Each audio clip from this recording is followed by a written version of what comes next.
Kenjaku is alive in JJK Modulo, and he and Yuji even met up. Was Kenjaku the one responsible for Iori's insane mindset? Did Kenjaku send Yuji to deal with Iori so that he wouldn't become a rampaging monster? Who actually inherited Kenjaku's will? Was it Iori or Kotsu, or was it even Yuji himself? Father and son, mother and son. This is a crazy Jujutsu Kaisen Modulo theory. Let us get right into it. Be sure to leave a like on the video, it helps out so much. Thank you very much. And of course, if you haven't already, be sure to subscribe for a ton of consistent and quality JJK content just like this. If you love JJK Modulo, I am posting JJK content every single day, so you're not gonna regret subscribing, trust me. Now, I need to explain that yes, Kenjaku is alive in Jujutsu Kaisen Modulo, and this is something that a lot of people in the comments of my previous videos are confused by. People are saying, wait, Kenjaku is alive? We saw Yuta kill him. Yuta sliced his head off, and even after he sliced his head off, he stabbed him in the brains. Kenjaku should be dead as a fact, but that's just not true. Kenjaku's actual makeup is so strange because Yuta chopped his head off and Kenjaku was alive. He could literally live as a head. So I'll show you the page right here. He literally just sustained life somehow in this way. The point of showing you this is that Kenjaku's actual genetic makeup is very unique, and then later on Yuta actually stabs Kenjaku in the brain, and then we just assume, oh yeah, Kenjaku died. But remember the golden rule of Jujutsu Kaisen and anime and manga in general: if you don't see a body, they aren't confirmed to be dead. We never saw a body of Kenjaku, and we never actually saw him die. We just kind of assumed he died, and that was kind of it. We saw that the cursed spirits began to go on a rampage because the body of Geto died, but that has nothing to do with Kenjaku himself. Kenjaku was alive and even still using cursed spirit manipulation as a head, which means Yuta's stab in the brain is not a confirmed kill. That is just an assumption all of us just went with without it ever being confirmed anywhere. Yes, later on they theorized Kenjaku is dead, but we have seen dozens of times characters mistakenly think they've killed a character. Sukuna directly says, I killed Higuruma. Higuruma survives in the end. Yuta literally has a whole monologue during chapter 249 saying Higuruma-san is dead and it's my fault, and Yuta was depressed because he actually believed Higuruma was dead. The point is, just because some characters think somebody is dead, it doesn't mean it's true, because Higuruma was alive and well, perfectly healthy at the end of the series. And we know Kenjaku is alive due to the biggest reason. Like, this isn't theory based, this isn't me thinking, oh yeah, maybe he survived somehow. No, he is alive. In chapter 270, the second final chapter, there is a discussion between Takaba and Kenjaku. We know that this is Kenjaku due to the way that the person is talking, who we can't see the face of, but in that final panel, you can see it is Geto. Like, it's Geto's body, it's Kenjaku, and of course, he's with Takaba, which is the whole point. They ended up becoming a comedic duo at the end of JJK. All of it makes sense. Now, whether you believe that Takaba's technique somehow kept him alive, which could be possible because Takaba's technique is so powerful, it is genuine reality manipulation, and it's not temporary, it is permanent reality manipulation that it even affects the soul of things. It was confirmed that Takaba's technique has soul resonance, even it being confirmed by the narrator himself that Takaba's technique can even bypass and rival Gojo's own infinity. A concept of infinity can of course be countered by reality manipulation. That is how strong his technique is. It can even create other human living beings, as we saw him do when he was fighting Kenjaku, and even affect other people's souls. So because of that reason, it could be possible that that was the reason Kenjaku survived. You could also chalk it up to the fact that Kenjaku is so unique. His structure, his curse technique, how it kept him alive. I mean,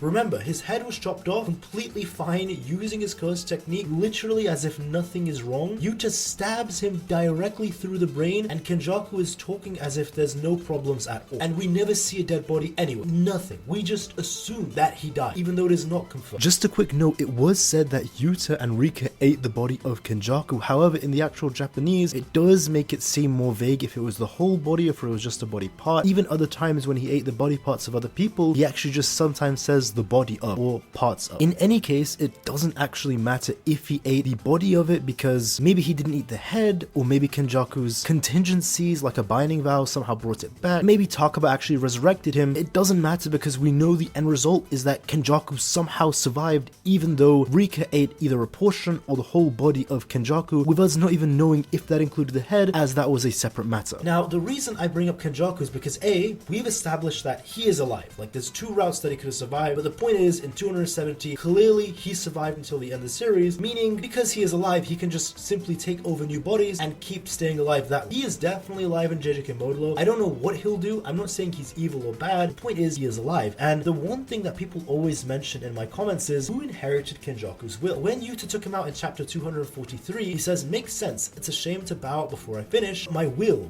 be passed on. And then 6 chapters later, in the beginning of chapter 249, it's a continuation. So he says, my will shall be passed on, and then we see that he gives Sukuna Tengen. Now, the way I always interpreted this is simply that his will is the Culling game plan, the merger plan, and that's what he meant by passing it on, because right after he says my will be passed on, he actually gives Sukuna Tengen as a new rule, where he adds a new rule 15, authority to begin the great merger between Tengen and humanity has been transferred to Fushiguro Megami, otherwise Sukuna. So that is what I always assumed. However, a lot of people in my comments are saying, you know, that's probably true, but what if he actually had a deeper meaning to this? We know that Gege is very symbolic and very poetic in his writing, especially in dark poetry, where he likes to do some sort of irony, where someone says a line and we don't really think much of it, but it actually ends up being a curse upon the person that it was said upon. The biggest way that we see this is Yuji's grandfather, his final words to Yuji. It was sweet, it was nice, you know, don't die alone, don't end up like me, but that ended up being a curse on Yuji, as Nobara says in her 7th. Now, it's not like this curse made Yuji be immortal. We know that no such thing exists in Jujutsu Kaisen. You can't just say, oh yeah, I'm gonna curse you and you're gonna be immortal. Like, that is so crazy that some people actually think that's true. But I'm gonna tell someone, you know, don't be strong, stay weak forever, and that's gonna be my final words to my son, and he's gonna end up being like guaranteed stronger than Sukuna, you know, because I cursed him. Like, that's not how it works, you know? What we know is that there is a logic behind Yuji's immortality, it being him eating the death paintings. It's something I confirmed when chapter 1, yes, 1 of Jujutsu Kaisen Modulo came out. I made a video 4 months ago saying Yuji's gonna be immortal because of the death paintings that he ate that's gonna slow down or even stop his aging. It's literally the way that he survived, because as Joseph said, his body turned into a death painting, physiology changed. I'm not gonna get into that because I recently just made a 30-minute video power scaling and explaining Yuji's strength and immortality and stuff, so I'm not gonna do that now. The point is, we know that there is a reason behind Yuji becoming immortal and dying because he ate the death paintings, but it is, from a writing point of view, a dark irony that Yuji ends up being cursed by his grandfather's own words. It's not like his grandfather's words made him immortal, it's just dark poetry is the best way I can say. And the same way with what he says to Yuta. He says to Yuta, my will shall be passed on. And he looks at Yuta as he says it, and those are the words that go to Yuta. Would it not be fitting in Gege's own writing, in his dark irony, in, or the way Gege loves to tell his storytelling, if the will that ends up being passed on of Kenjaku goes to Iori or Kotsu? Now, doesn't this all line up so perfect? I'll read you the page from chapter 17 here. Compared to the generation of my grandparents, he grew anguished and troubled by how little strength there was among Jujutsu sorcerers of his own generation and the one below it, and he eventually broke down. And of course, I made a whole massive video breaking this down. I'll summarize it shortly here. Basically, Iori Kotsu is someone who is frighteningly obsessed with power to a point that it broke him down. He genuinely is so obsessed with it that it goes not just for himself, but even the entire generation of sorcerers. He wants all of the sorcerers to be strong, and he's saddened and even troubled and anguished and distraught, which is crazy that someone feels this way, that his generation and the next generation is weak. Even he argues with Yuji. Again, my own theory is that he's arguing that he doesn't think the 10 shadows could be banned. Mahito could be involved, and that's why Yuka got the 10 shadows. Again, 2 whole separate videos that I made before. Not so important to this video right here. What's important to this video is Iori's character. The way he's speaking is remarkably terrifying because it reminds me exactly of Kenjaku. Kenjaku did this exact same thing where he said sorcerers of this generation are so weak, and he basically buffed them up to an insane special grade level by making the Culling games. It's because of the Culling games that all of these special grade sorcerers exist. Higuruma definitely ended up becoming special grade. Takaba, already special grade level. It pushed Maki to end up becoming the special grade demon that she is. It made Yuji special grade. Like, it buffed characters who were already special grade level, like Hikari and Yuta again. And it even made the stronger grade ones like Kusakabe and Ino, it gave them special grade level output and reinforcement. Not special grade level sorcerers, but their speed and strength and such were on that level. Going to show us that that was what Kenjaku did. Now, he had his own reasons, but at the end of the day, Kenjaku was also obsessed in a strange way with the merge and seeing evolution of humanity. All of this just sounds a lot like Iori and his obsession. Now, I don't want to say Kenjaku did this on purpose. I don't want to say that he implemented this on Iori, although that is possible. I'll talk about that later. But is it not ironic how Kenjaku says, my will will be passed down and someone will inherit it, and as he says that to Yuta, the person that inherits Kenjaku's will, just from a writing point of view, ends up being Yuta's own son. We knew that they ended up banishing Iori. I mean, it's said by the narration of Tsurugi that he just left, but I don't think that's true, judging by the fact that Iori's angry at Yuji and Yuji says it doesn't matter, and Yuta and Maki, who were the clan heads at the time, refused to talk about him or even tell Tsurugi or Yuka about their father. Just goes to show you that they kicked him out of the clan. He was kicked out. Even if he did leave on his own because he was angry, they were going to kick him out. And it's just ironic, I think, that it ends up being Iori, the person who is the son of Yuta, and Yuta is the one who took down Kenjaku and ruined Kenjaku's plan, if you actually think about it, ends up being the one who inherits his will. It is is just such a dark irony. And I want to talk about Yuji as well. If Kenjaku is alive, which he is, and if he can pass down his body, which he can, that's his whole technique, do you not think it's logical that Yuji and Kenjaku would have met up at some point, especially in regards to Yuta being the clan head of the Gojo clan? I don't think Kenjaku would have met with Yuta or done anything in that way, but with Yuji being the strongest in history, I do think it's possible that maybe Kenjaku and Yuji met. Now, would Yuji have gone to kill him right away? I don't know, because Yuji's mindset had changed quite a lot, and Kenjaku isn't a cursed spirit. A lot of people confuse him for that for some reason. No, he's just a sorcerer with a strange technique that allows him to turn into a brain, but that's a technique. He is a human being, not a cursed spirit, and he also is the mother of Yuji as well. It's strange because he is a guy now, but he was in the body of Kairi Itadori, so in that time, I guess he was a woman, and he also gave birth to Yuji, and giving birth to someone means you're their mother, so he is Yuji's mother. I know it sounds strange to say, but that's just how it works. He birthed Yuji. So yeah, he is Yuji's mother. I don't know if Yuji would have just killed him on sight. Yuji's mindset did change, that even at the end, he was willing to accept Sukuna if Sukuna was willing to just live with him again in peace, or Sukuna didn't do it. Yuji would have actually, at that moment, eaten Sukuna if Sukuna had accepted Yuji's offer and lived with him in peace. And he hates Sukuna a trillion times more than anybody, way more than Kenjaku. Was Kenjaku still evil when JJK ended? I don't